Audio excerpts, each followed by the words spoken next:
जगराता, मैं बालक तू माता शेरा वाली है, टूटिए नाता शेरा वाली।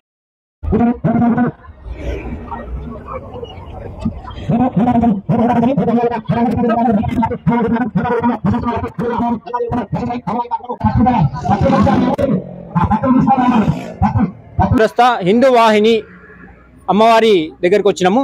మరి ఇక్కడ భక్తులు పూజ నడుస్తూ ఉన్నది. అయితే అమ్మ భక్తులు మన భవానీలు కూడా ఉన్నారు. లేని విధంగా మనం ఇక్కడ అమ్మవారిని ఉత్సవ విగ్రహం పెట్టడం జరిగింది. ఆ ఉత్సవ విగ్రహానికి రోజు పంచామృతంతో అభిషేకం చేయించి దాన్ని మంచిగా శుద్ధి చేసి రోజు దుర్గా సూక్తంతో అభిషేకం చేసి కుంకుమ పూజ చేసి ఆ కుంకుమనందరూ కూడా భవానీ మాతలు ఇక్కడ ఉన్నటువంటి ముత్తైదులందరూ కూడా వాళ్ళు నిండు నూరేళ్లు సుఖశాంతులతో ఉండాలని చెప్పి ఆ కుంకుమ ప్రదర్శనం జరుగుతోంది. అయోధ్య రామ మందిరం ఎక్కడైతే ఉందో అదే సెట్ ఇక్కడ వేస్తున్నారు. మరి ఎవ్రీ ఇయర్ కొత్తదనంతో ఇక్కడ ఒక కొత్త రూపాన్ని దాల్చి అమ్మవారిని అయితే పెడతా ఉంటారు.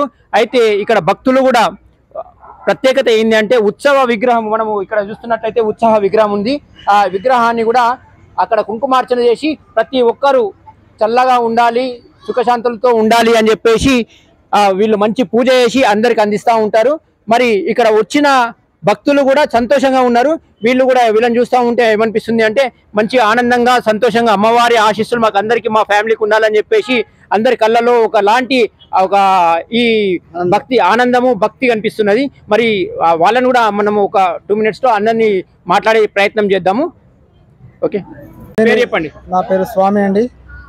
మొదటిసారి వేసినాం మేము. చాలా బాగుంది. ఇక్కడ చాలా బాగా జరుగుతుంది. పొద్దున సాయంత్రం చాలా బాగా జరుగుతుంది.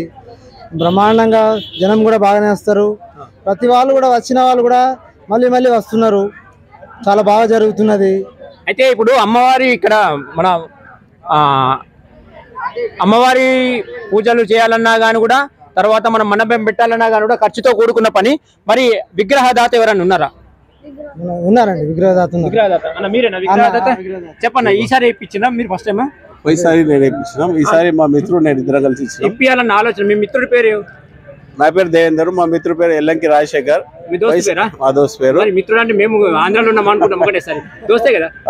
పైసా నేను ఇప్పించింది చూసి ఆయన కూడా నేను కూడా కలుస్తాను, ఎంతైతే అంతా మేము ఇద్దరం సగం పెట్టుకుందాం అంటే ఆలోచన ఎట్లా వచ్చింది? నేను ప్రతి సంవత్సరం ఇంతకుముందు ఇక్కడ సంజయకాలంలో పెట్టినప్పుడు కూడా 7 సంవత్సరాలు ఇప్పిస్తాను.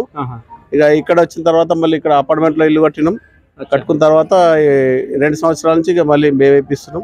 13 సంవత్సరాలుగా అంటే మీరు ఇక్కడ సేవ మీరు బాగా చేస్తారు అని చెప్పి చెప్తున్నారు కదా. ఈ అలంకరణ ఎవరు చేశారు? మేమే చేసాం. ఎంత టైం తీసుకున్నారు? డైలీ 5కి వస్తాము, 6 వరకు వెళ్ళిపోతాం.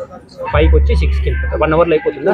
అంటే ఆ మెటీరియల్ దానికి సంబంధించిన మెటీరియల్ ఎక్కడి నుంచి? అంటే రోజు ఒకరికి చెప్తాము, వాళ్ళు తీసుకొచ్చి ఇస్తారు.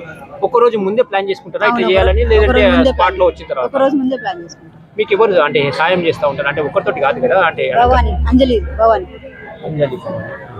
ఎట్లా అనిపిస్తుంది మరి ఇక్కడ అంటే వీళ్ళందరినీ చూస్తూ ఉంటుంది పూజలు చేస్తూ ఉంటే? ఎందుకంటే ఇటువంటి టైం అనేది నవరాత్రులు అనేటి ఇప్పుడు మామూలుగా బతుకమ్మ, నవరాత్రులు, గణపతి ఈ 3 టైంలోనే మనం కనిపిస్తూ ఉంటాం. మిగతా రోజులలో మొత్తం ఏం చేస్తామంటే సీరియల్ టీవీ దగ్గరే ఉండిపోతాం. అవును, అటువంటిప్పుడు మీకు అంటే ఎంత ఈ టైం అనేది మీకు టీవీని మర్చిపోతున్నారా? టీవీ లేదు ఇంకా అంతే, కన్నా వల్ల కాదు. ప్లీజ్ చెప్పు. ఇది సంగతి ఛానల్ ని సబ్స్క్రైబ్ చేయండి. ఇది సంగతి ఛానల్ ని సబ్స్క్రైబ్ చేయండి.